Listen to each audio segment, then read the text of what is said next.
Emily knows best. The island of Sodor has many beautiful sights.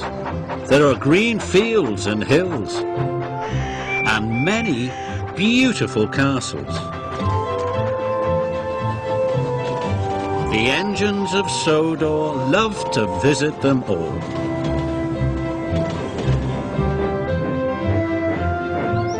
One day, Emily was dropping visitors at the ruined castle.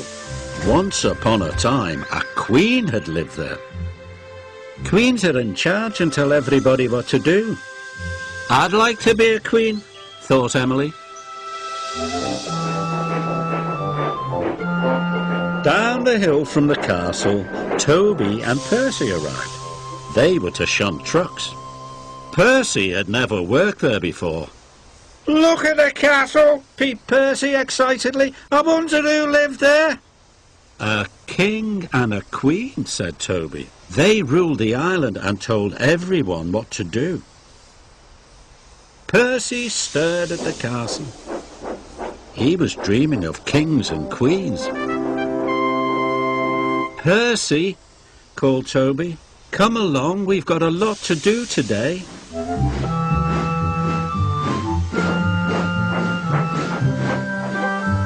Waiting for passengers is boring, huffed Emily. Then she remembered that Toby and Percy were working near the castle. It would be much more fun to visit them, she said. Toby and Percy were waiting to be coupled up when Emily chuffed in. She was very excited about the castle. Percy, she whistled, I've had an idea. Let's play a game. Percy looked pleased. I'll be the queen and I'll tell you what to do today, she said. It'll be fun. Percy liked the idea of having fun. But Toby thought Emily's idea was silly. You have to be clever to be a queen, he said wisely, and know the right thing to do. I always know what to do, huffed Emily. Toby laughed. That made Emily cross. I'll show Toby that Queen Emily knows best, she wished. Toby was now coupled up to his trucks. Percy thought his trucks looked troublesome. Don't worry, said Toby. I'll be back soon. If you can't manage the trucks, wait for me and I'll tell you what to do. And Toby steamed slowly away. The troublesome trucks started to moan and groan. They clattered and chattered. Percy knew they were going to be trouble. Emily had been watching Percy. If I want to be a queen, I must tell Percy what to do, she thought, because I know best. Percy was shunting his trucks as hard as he could, but they wouldn't move. They were being very difficult. Emily chuffed to a halt. Percy, she whistled loudly, I am queen today. I will tell you what to do. Percy was worried. Toby usually knew best.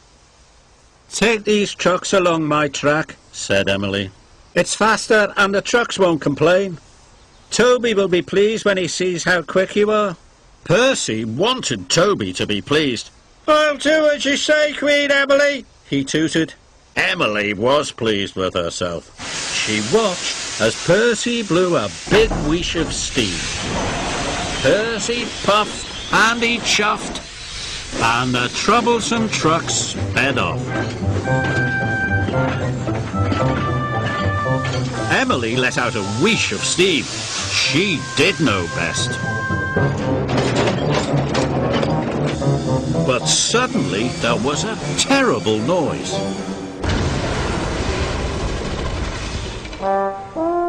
As the dust cleared, Emily saw what had happened. The trucks had run into Mavis, who was waiting on the track.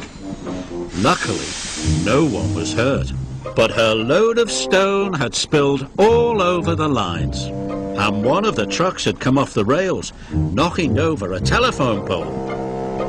Percy, cried Mavis. "You're not supposed to be on this track." Emily was shocked. Then there was another loud crash. It was Toby. His wheels had struck the telephone pole and he was derailed. Emily knew this was all her fault, but she didn't know what to do. The telephone line was down, so no one could call for help. Mavis couldn't move. She was stuck amongst the trucks. And Percy couldn't move either. "I'm sorry, Toby," cried Emily. "I can't be a queen. I don't know what to do. I don't know best." Toby wheezed out a great cloud of steam. "I know what to do," he cried. "Emily, you must go and get help." Emily knew Toby was right.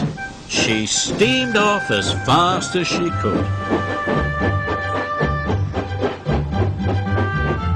Emily whooshed to a halt at Maithwaite Station. She told the station manager what had happened. Quickly, he phoned for help.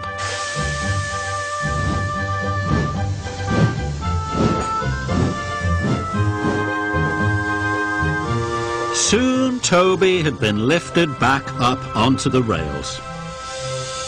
He wasn't hurt, but his cowcatchers would need to be repaired. Emily chuffed into the shunting yards. The Fat Controller was very cross. "Emily," he boomed, "you have caused confusion and delay. Luckily, Toby knew what to do," he added sternly.